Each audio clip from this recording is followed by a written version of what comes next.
Bien, busque la palabra del Señor en Hechos capítulo 18. Hechos capítulo 18. Venimos predicando una serie en Hechos de los Apóstoles ya por algún tiempo. Y vamos a comenzar el capítulo 18. Vamos a estar tocando específicamente los versículos del 1 al 17. Capítulo 18 de Hechos, versículos del 1 al 17. La palabra del Señor dice de la siguiente manera: Después de esto, Pablo salió de Atenas y fue a Corinto, y se encontró con un judío que se llamaba Aquila, natural de Ponto, quien acababa de llegar de Italia con Priscila su mujer, pues Claudio había ordenado a todos los judíos que salieran de Roma. Fue a ellos, y como él era del mismo oficio, se quedó con ellos. Y trabajaban juntos, pues el oficio de ellos era hacer tiendas. Y discutía en la sinagoga todos los días de reposo, y trataba de persuadir a judíos y a griegos. Cuando Silas y Timoteo descendieron de Macedonia, Pablo se dedicaba por completo a la predicación de la palabra, testificando solemnemente a los judíos que Jesús era el Cristo. Pero cuando ellos se le opusieron y blasfemaron, él sacudió sus ropas y les dijo: vuestra sangre sea sobre vuestras cabezas. Yo soy limpio. Desde ahora me iré a los gentiles.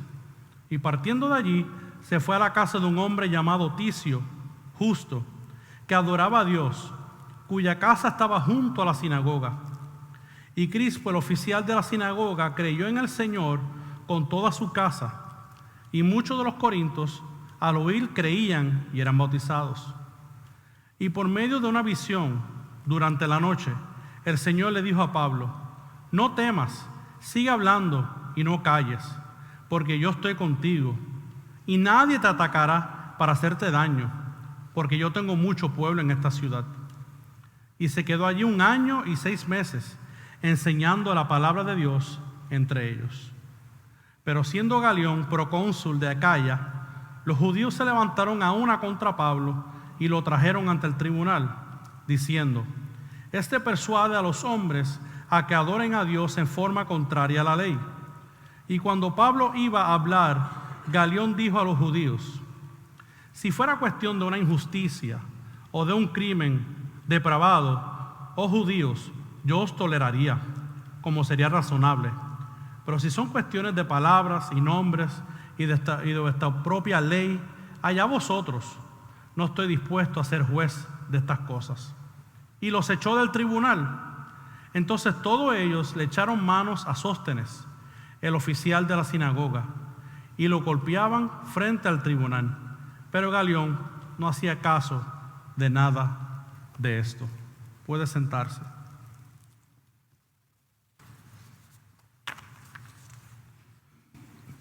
Por 17 capítulos hemos visto hechos y hemos visto cómo esta iglesia primitiva ha levantado nuevas iglesias, cómo los apóstoles han predicado el evangelio. Y desde nuestra perspectiva, que obviamente nosotros no estuvimos allí, para nosotros al verlos a ellos parece que son superhombres. Pero la realidad es que ellos eran tan humanos como somos nosotros. Pasaban las mismas necesidades que pasamos nosotros. Y la semana pasada el pastor Marcos Reversat nos mostró en el pasaje en la condición espiritual que se encontraba la ciudad de Atenas, que fue la ciudad que estaba antes de llegar a Corinto, donde los atenienses se encontraban en idolatría y adoraban a falsos dioses. Esa era la orden del día, eso era lo que estaban acostumbrados. A causa de esto vimos que el pasaje nos muestra cómo Pablo se sentía indignado de ver todas estas cosas, de ver toda esta idolatría. Y aunque Pablo sí tuvo oportunidad de predicar el evangelio, muy pocos fueron salvos. De hecho, se nos dice que allí en Atenas se burlaron de él. Y otros dijeron: luego escucharemos de estas cosas. En pocas palabras diciendo: no nos interesa mucho lo que tú tienes que decir, Pablo. Finalmente, esta sección cierra con Pablo saliendo hacia Corinto en vez de esperar a Timoteo y a Silas. Aparentemente Pablo estaba tan indignado de lo que vio en Atenas que decidió salir solo hacia Corinto. Y además de que él estaba indignado, él se encontraba solo ministerialmente. Claro, el texto nos dice que algunos creyeron, pero ministerialmente estaba solo. Él no era un superhombre. Pablo fue un hombre que Dios utilizó poderosamente, pero sabemos que fue por pura gracia. Lo que quiere decir que Pablo también necesitaba ayuda, necesitaba ánimo y aliento en el ministerio. Mire cómo dice 1 Corintios 2, versículos 1 al 3, donde nos puede dar la perspectiva de cómo Pablo llegó a esta ciudad. Donde dice: cuando fui a vosotros, hermanos, proclamándoos el testimonio de Dios, no fui con superioridad de palabra o de sabiduría, pues nada me propuse saber de entre vosotros, excepto a Jesucristo y a este crucificado. Y mira lo que dice el versículo 3 de este pasaje: y estuve entre vosotros con debilidad, con temor y con temblor.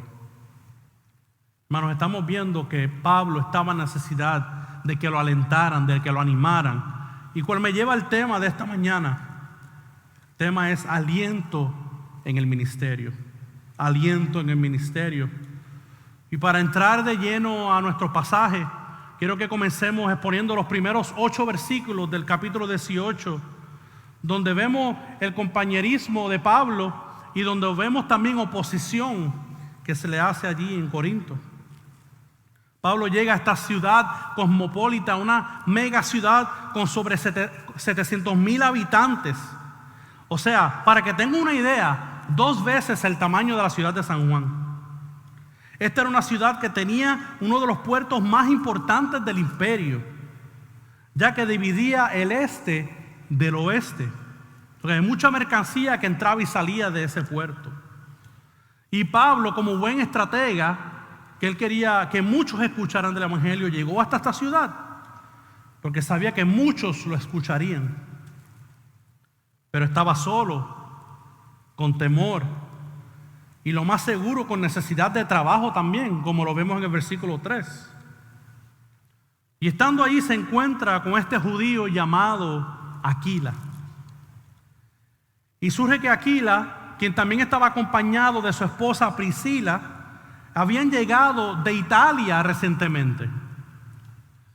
Y tuvieron que salir de allí de Italia, ya que el emperador que estaba en función en ese momento, Claudio, firmó un edicto en contra de los judíos, ya que había persecución en contra de los judíos cristianos. Y a causa de esto, Aquila y Priscila salen huyendo. Entonces llega el momento donde Pablo llega a Corinto y se encuentra o va hacia Aquila y Priscila. Y mire qué interesante, Aquila y Pablo tenían el mismo oficio. Los dos hacían carpas o casetas de campaña. Ellos vivían de hacer esas cosas con sus manos. Tenían ese trabajo. Eran diestros en hacer carpas. Qué interesante, Pablo llega solo, tiene necesidad de trabajo, se encuentra con Aquila y ¿qué pasa? Se entiende que ellos son creyentes. Tienen 2 cosas en común. Tienen a Cristo en común, que son creyentes, el mismo Señor, y tienen el mismo trabajo. Por lo tanto, de algún momento ellos hablaron y se pusieron de acuerdo y terminaron trabajando juntos en este oficio de hacedor de campañas. Y tenía 2 nuevas personas que le ayudaron en el ministerio mientras estuvo en Corinto también. Que esto trajo un aliento para Pablo de estar solo, a venir bien acompañado con Priscila y Aquila, para que él pudiera hacer la obra por la cual Cristo lo había llamado, que era predicar el evangelio de Jesucristo. Y sabemos que fueron de gran ayuda para Pablo, porque en Romanos se le llaman que eran colaboradores en el ministerio con Pablo. Y después más adelante en el capítulo 18, ya llegando más a la mitad de este capítulo, vemos que ellos salen junto con Pablo hacia Siria. O sea que estaban juntos en el ministerio. Que mientras Pablo está trabajando, ganándose sustento, también está predicando los sábados en las sinagogas. O sea que el ministerio de Pablo y su trabajo secular, o oficio secular, eran simultáneos, estaban ocurriendo lado a lado. Pero surge que después de un tiempo, y no sabemos cuánto, podrían pasar meses o semanas, que los queridos amigos de Pablo, Silas y Timoteo, llegan a Corinto. Los tan esperados amigos de Pablo, que le estaban esperando en Atenas, llegaron a Corinto. Y esto tuvo que haber sido regocijo y alegría para Pablo, porque hemos visto en las cartas de Pablo donde él mismo le llama a Timoteo su querido hijo. So que Timoteo es un joven muy especial para el apóstol Pablo. Esto debió de traer gran ayuda, gran ánimo. Y ya vemos que el grupo núcleo de Pablo en Corinto está creciendo. De uno solo ya eran 4, ya eran 5. Además de que con la llegada de Silas y Timoteo llegó un sustento económico que la iglesia en Filipos le había enviado a ellos para Pablo. So que Dios está proveyendo tanto para las necesidades espirituales como físicas del apóstol Pablo. Pero ¿sabe algo? Pablo no quería hacer de carga a las iglesias. Él prefería trabajar con sus manos. Por esta ofrenda de Filipos fue una ofrenda completamente voluntaria. Pero ahora en el relato las cosas cambian un poco. Cambian un poco porque del trabajo que él tenía haciendo casetas de campaña, ahora se nos dice que se dedicaba a tiempo completo al predicar de Jesucristo. Al parecer este sustento fue suficiente para del part-time que tenía, ahora hice full-time en el ministerio. Y Pablo seguía predicando a Jesucristo. Pero acuérdense, Pablo había recibido rechazo, había recibido burla y persecución en Filipos. Y no solo en Filipos, en Tesalónica, en Berea y en Atenas. Y Corinto no era la excepción. El versículo 6 de nuestro texto nos dicen que los judíos a lo que él les estaba predicando allí en Corinto también blasfemaron. También se lo opusieron a Pablo. O sea que Pablo viene arrastrando un montón de cosas que viene trayendo con él, posiblemente hasta frustración, cansancio, agotamiento. Pero eso no lo detuvo en predicar el evangelio de Jesucristo. Por al llegar a los judíos en Corinto, parece que lo que faltaba era una gotita para que colmara la copa de Pablo. Porque mire lo que él dice. Le dice a los judíos: vuestra sangre sea sobre vuestras cabezas. Yo soy limpio. Desde ahora en adelante miré a los gentiles. La dureza del corazón de los judíos era tanta que él decidió pasar de ello a los gentiles. Mire lo que el teólogo Howard Marshall tiene que decir sobre este pasaje,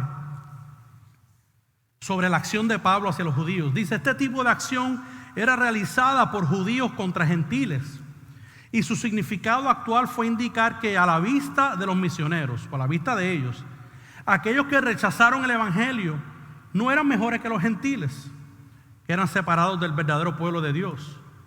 Si los judíos se encuentran finalmente rechazados por Dios, la culpa de esto recaería completamente en ellos mismos. Pablo les había predicado fielmente y ya no tenía responsabilidad por lo que hicieran con el mensaje. A partir de este momento estaba justificado en no molestarse más con ellos y recurrir a los gentiles, tanto a prosélitos como a otros. O sea, yo no puedo decir específicamente cómo estaba Pablo en ese momento. Yo no estaba allí. Pero por estas expresiones que él hizo y este rechazo que ya había tenido de los judíos, ya era algo muy fuerte para él. Pablo amaba a los judíos. De hecho, en la carta de Romanos, Pablo prefirió él mismo ser acortado de la salvación para que la salvación llegara a los judíos. So que para que Pablo haya dicho estas palabras, estaba cansado, lo más seguro fatigado, y dijo: yo me limpio la mano con ustedes, yo le he predicado el evangelio y ustedes no responden. No está en mí. Yo les prediqué, allá ustedes lo que ustedes hagan con lo que yo les estoy predicando. Pero fíjense que a pesar de tal oposición, a pesar de tantas pruebas que Pablo está pasando, él seguía predicando el evangelio. Eso no lo detuvo. Hasta que llegó, nos dice el texto, hasta Ticio el justo. Este Ticio, también conocido como Tito también, vivía al lado de la sinagoga donde le estaba predicando a los judíos. O sea, si en la sinagoga no me oyen, pues déjame ir al lado a ver si alguien hay allí que me pueda escuchar. O sea, llegó hasta allí, predicó el evangelio. ¿Y qué pasó? Crispo, que dice que es el oficial de la sinagoga, creyó junto con su familia. Creyeron en el evangelio. O sea que a pesar del rechazo de los judíos, el Señor sigue salvando a gentiles. Y para nosotros que estamos desde este lado, parece que pues todo está bien.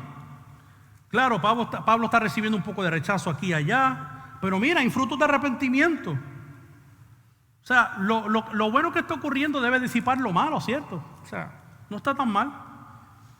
Pues yo creo que no. Yo creo que Pablo, aún con la salvación de esas personas, todavía tenía una carga. Al parecer, aún con el ánimo y el sustento que sus compañeros y sus amigos trajeron, aún que estaba aquí las Priscilas, Silas y Timoteo con él, todavía Pablo tenía sus temores. Pablo estaba temeroso. ¿Por qué sabemos que Pablo estaba temeroso? ¿De dónde sacamos esto? Ahí es donde vamos a los versículos del 9 al 11, donde el Señor Jesucristo se le presenta en una visión. Que Dios puso personas buenas y trabajadoras a su lado, pero Pablo necesitaba el ánimo de su Señor. Como vimos en el capítulo 17, Pablo no se quedó mucho tiempo en Atenas. Su corazón estaba indignado por lo que vio allí. Y en Corinto, con el rechazo que recibió y posiblemente con todo el pecado que había en esta ciudad, hermano, porque esta ciudad era una ciudad altamente inmoral. Mucha inmoralidad sexual existía en esta ciudad. El temor lo sobrecogió. El rechazo, la persecución, las falsas acusaciones. Definitivamente el hombre estaba agotado. Pero Jesús llegó a tiempo para darle una palabra de ánimo. Como vemos en los versículos del 9 al 10, donde el Señor Jesucristo, si usted se fija en su Biblia, en algunas Biblias que tienen las palabras de Cristo en rojo, si usted se fija, es Cristo quien se le aparece a Pablo en esta visión. ¿Y qué le dice? No temas, sigue hablando y no calles, porque estoy contigo y nadie te atacará para hacerte daño, porque yo tengo mucho pueblo en esta ciudad. O sea, como Cristo diciéndole, Pablo, hagan lo que hagan, nadie te va a atacar. No temas, sigue hablando, yo estoy contigo. O sea que además que los amigos de Pablo estaban con él, definitivamente en este relato la figura principal es nuestro Señor Jesucristo. Hermanos, ¿qué necesidad tenía Pablo de recibir esta palabra de Jesús y de escuchar de que Jesús estaba con él? Pablo, ¿sabía que Jesús estaba con él? Yo creo que sí. Pero su desánimo posiblemente era tal que Jesucristo dijo, yo mismo le voy a hablar a mi siervo. Y qué bueno que esa palabra de ánimo llegó a tiempo, porque la persecución de Pablo iba a seguir, las acusaciones iban a seguir. Pero Cristo le dijo, yo estoy contigo. Y como Jesús estaba determinado en usar a Pablo para sus propósitos, le dijo, yo tengo mucho pueblo aquí. Tu trabajo aún no se acaba. Donde Pablo veía ruinas, donde Pablo veía desprecio, donde Pablo posiblemente veía inmoralidad, entre lo vil y menospreciado, todavía Cristo quería salvar a un pueblo allí. Posiblemente Pablo pensaba entre sí que no valía la pena seguir allí. Pero para Jesús sí valía la pena, porque quien salva es Dios. Dios es el que salva. Y mire qué interesante, yo estaba tratando de atar cabos el versículo 11, pero el versículo 11 es un ánimo aún para nosotros, porque dice que se quedó 1 año y 6 meses predicando la palabra. O sea que no es por accidente que Lucas añadió este versículo 11. Creo que a propósito él quería enseñarnos a nosotros que Pablo obedeció las palabras de Jesús. A pesar de lo que fuera a ocurrir, Pablo se quedó allí 1 año y medio. Qué ánimo que trajo el Salvador a la vida del apóstol Pablo. Por eso no se quedó allí. Las pruebas iban a continuar. Los judíos tras bastidores todavía están tramando contra de Pablo. Y es donde vemos eso en los versículos del 12 al 17. Hay otro intento fallido, lo traen ante el tribunal y parece que iban a salirse con la suya, pero las cosas salieron un poco distintas. Yo no sé cómo Pablo iba a tolerar más acusaciones, sinceramente. Viendo este relato, yo no sé cómo Pablo estaría dispuesto a seguir resistiendo persecución y rechazo. Pero Cristo lo sustentó. Cristo lo animó. Entonces, ¿qué pasó? Los judíos arrestan a Pablo y lo llevan ante el procónsul Galio. El procónsul es lo que para nosotros sería un gobernador de esta área. Al parecer los judíos esperaban que el gobernador encarcelara a Pablo, pues porque estaba predicando el evangelio. Y como los judíos no tenían de qué otra forma acusarle, ¿qué hicieron? Trajeron falso testimonio en contra de él. Dijeron cosas que eran completamente falsas de Pablo. ¿Y cuál era la excusa?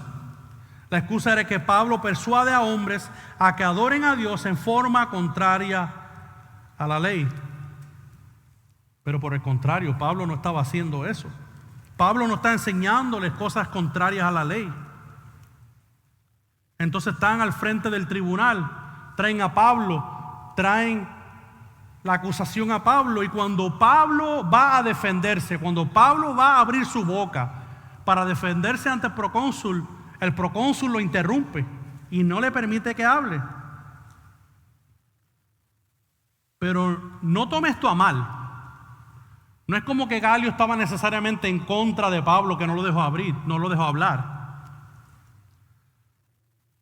Lo que pasa es lo siguiente, mira lo que Juan Calvino nos dice acerca de esto, sobre Galio, sobre el gobernador. Dice: no era su trabajo pasar juicio concerniente a la religión de cada provincia.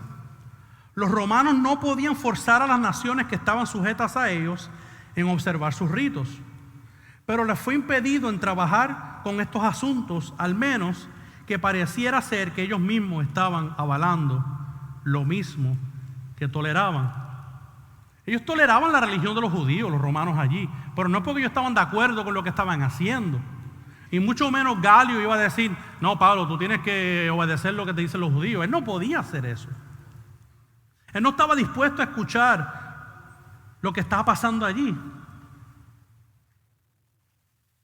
Por lo tanto, él los despide del tribunal.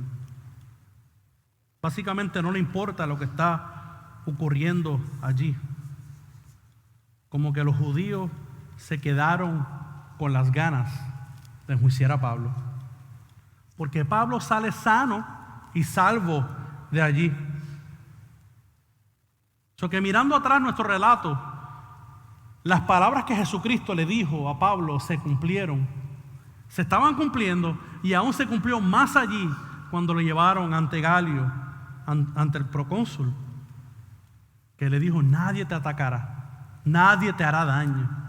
Hermano, Dios cumplió su promesa.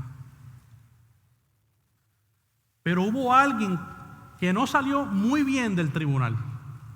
Pablo salió sano y salvo, pero hubo alguien llamado Sóstenes que no salió muy bien, porque después que Galio despide a todo el tribunal, se cree que un grupo de gentiles antijudíos, o conocidos también antisemitas, que están en contra de los judíos, Le echaron mano a Sóstenes, que era un judío que estaba allí, y le dieron una pela, le dieron una catimba. Y algunos dicen que este Sóstenes es el mismo Sóstenes que luego se convierte al cristianismo, como lo vemos en 1 Corintios capítulo 1. Y algunos comentaristas dicen que es posible que Galio no le importó estas cosas, ni aun la pela que le dieron a Sóstenes, ya que él también repudiaba a los judíos. Por tanto, no solamente los cristianos eran perseguidos en Roma, en el Imperio Romano, allí en Corinto, sino que también se dice que los judíos, los judaizantes también eran perseguidos, pero por los gentiles. Cualquiera que fuera el caso, a Galio no le importó nada de lo que tuviera que ver con los judíos. También se limpió las manos. Al parecer, Galio está a favor de Pablo. Al parecer, Galio hace justicia con Pablo. Pero lo más seguro es que él dejó todo de mano por su mismo desprecio. Pero en fin, vemos que Dios está orquestando todas estas cosas porque Dios cuidó de Pablo y Dios animó a Pablo en este tiempo donde estaba recibiendo persecución, temor y rechazo. Hermano, nuestro pasaje no es muy extenso, no es muy largo, pero yo tengo 3 puntos de aplicación que yo espero que usted se pueda llevar a su casa y que le sea para ministrar sus vidas. Punto número 1. Así como Pablo estaba en necesidad de otros creyentes que le animaran y le ayudaran, nosotros también necesitamos de otros hermanos en la fe. Hermanos, la vida del cristiano no se vive a solas, no se vive solo. Los asuntos de esta vida nos desanimarán y solo con la ayuda de Dios y otros creyentes podremos obtener el ánimo y las fuerzas que necesitamos. El caso de Pablo es un caso bien especial, por aún él necesitaba gente a su lado. La vida del cristiano no es para vivirla aislado. Ciertamente vivimos en una isla, pero no es para tener nuestra propia isla. Cuando usted ve que los pastores de esta iglesia lo llaman o preguntan por ustedes, o otros hermanos lo pueden hacer, sepa que lo hacemos porque somos una familia. En estas últimas 2 semanas donde hemos pasado un poquito de dificultades en el norte, porque los que están sufriendo verdaderamente están en el sur, algunos de nosotros les llamamos o les escribimos un texto.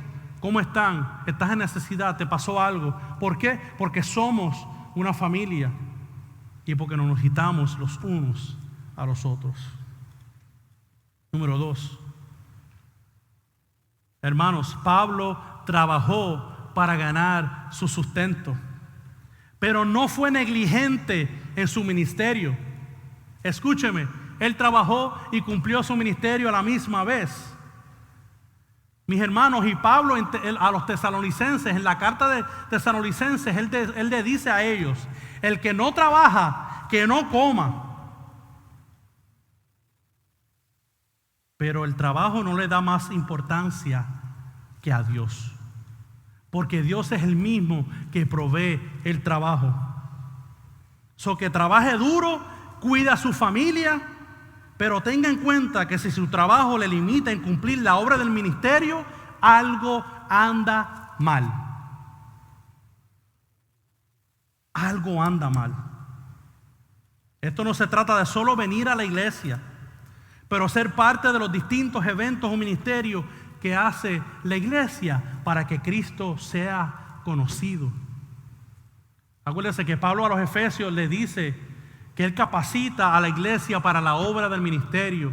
Los pastores de esta iglesia les está capacitando a ustedes para que hagan el ministerio, no los 3 pastores de esta iglesia solamente. Somos todos, y todos los miembros de esta iglesia somos la iglesia, no solamente 2 o 3. Número 3. Mire qué cosa, que el miércoles pasado comenzamos una buena serie de estudio bíblico que se llama ¿Quién es tu uno? ¿Y cuál fue la intención de ese estudio? De que nosotros también podamos evangelizar a las personas afuera, en la calle, nuestros familiares, nuestros vecinos. Y déjeme confesarle que a mí también, yo fui criado en una iglesia donde a mí no me enseñaron a evangelizar. Esto de evangelizar era muy raro, y si se hacía eran unos muy pocos. Otros simplemente no lo hacían por temor al rechazo. Pero yo creo que la vida de Pablo tiene mucho que enseñarnos aquí. Quizás no nos enseñaron, quizás no lo hacíamos por el rechazo, pero Pablo fue rechazado, perseguido. ¿Qué podemos ver nosotros, hermanos? Nosotros seremos rechazados, sí, y posiblemente hasta perseguidos. Pero esto no detuvo a Pablo. No detuvo a Pablo en evangelizar. Hermanos, que nuestro temor al hombre no sea mayor que nuestro temor a Dios, porque eso es un peligro inminente. Que nuestro miedo al rechazo no nos haga desobedecer a Dios para que nosotros podamos vivir vidas tranquilas y vidas muy cómodas. Vuelvo y le digo, yo vengo de un trasfondo similar, no se me enseñó, pero que en quién es tu uno, queremos enseñarles cómo hacerlo, romper las barreras que nos puedan estar impidiendo para evangelizar, porque esto, si algo la carta de los Hechos nos está enseñando, es que la iglesia es una iglesia evangelizadora. Esto de que una iglesia tiene un comité de evangelismo es bien foráneo en las escrituras, porque yo diría que la iglesia es el comité del evangelismo. Es la iglesia completa, no son unos 2 o 3. Obedezcamos al Señor, mis hermanos. Hermanos, tiempos de desánimo vendrán, pero tengan en cuenta que Cristo ha prometido estar con nosotros. No hoy o mañana nada más, todos los días. No lo vemos, pero si hemos creído en Cristo por medio de la fe, Él mora dentro de nosotros por su Espíritu Santo. ¿Qué más privilegio que ese? Muchos quisieran ver a Cristo personalmente, y yo deseo ver a Cristo personalmente, pero mientras eso ocurra, hermanos, Cristo ya vive dentro de usted si usted es creyente. Que no nos olvidemos que el peor rechazo, la peor persecución la recibió Cristo, y que fue para morir por mis pecados y por sus pecados. Nos queda caminar en sus pasos y obedecer para que muchos también conozcan de Él como nosotros conocemos de Él. Amigo y amiga presente, si no conoces a este Cristo por el cual Pablo está dispuesto a sufrir, te invito a que creas en su vida, en su muerte y en su resurrección. Por medio de su obra puedes obtener una vida eterna y resolver tu problema mayor, que se llama pecado. Tu problema mayor no es ropa, no es comida, no es agua, no es un carro, todas las cosas que son importantes. Tu peor problema es el pecado. No hay otra forma que el Padre te pueda mirar con agrado si no es por los méritos de nuestro Señor Jesucristo. Y si te arrepientes de tus pecados y tienes fe en Él, puedes ser una nueva criatura. Yo te imploro que no esperes a más tarde, porque más tarde lo que puede pasar es que termines en el castigo eterno. No hagas como estos judíos de corazones duros que no estaban dispuestos a escuchar a Pablo y no hacer caso al mensaje. Haz caso al mensaje que se te trae aquí, hoy, en esta iglesia Bautista Ciudad de Dios. Arrepiente de tus pecados y cree en la obra de Cristo para tu salvación. Oremos.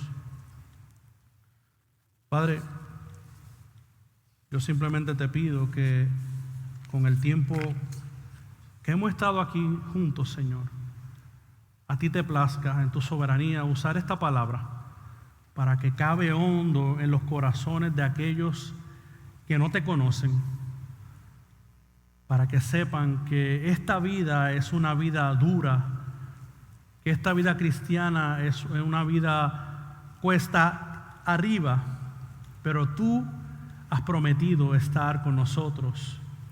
Y es mejor que la cuesta sea larga y sea empinada contigo a que la cuesta sea un risco abajo y no hay nada y nadie que nos sostenga al otro lado.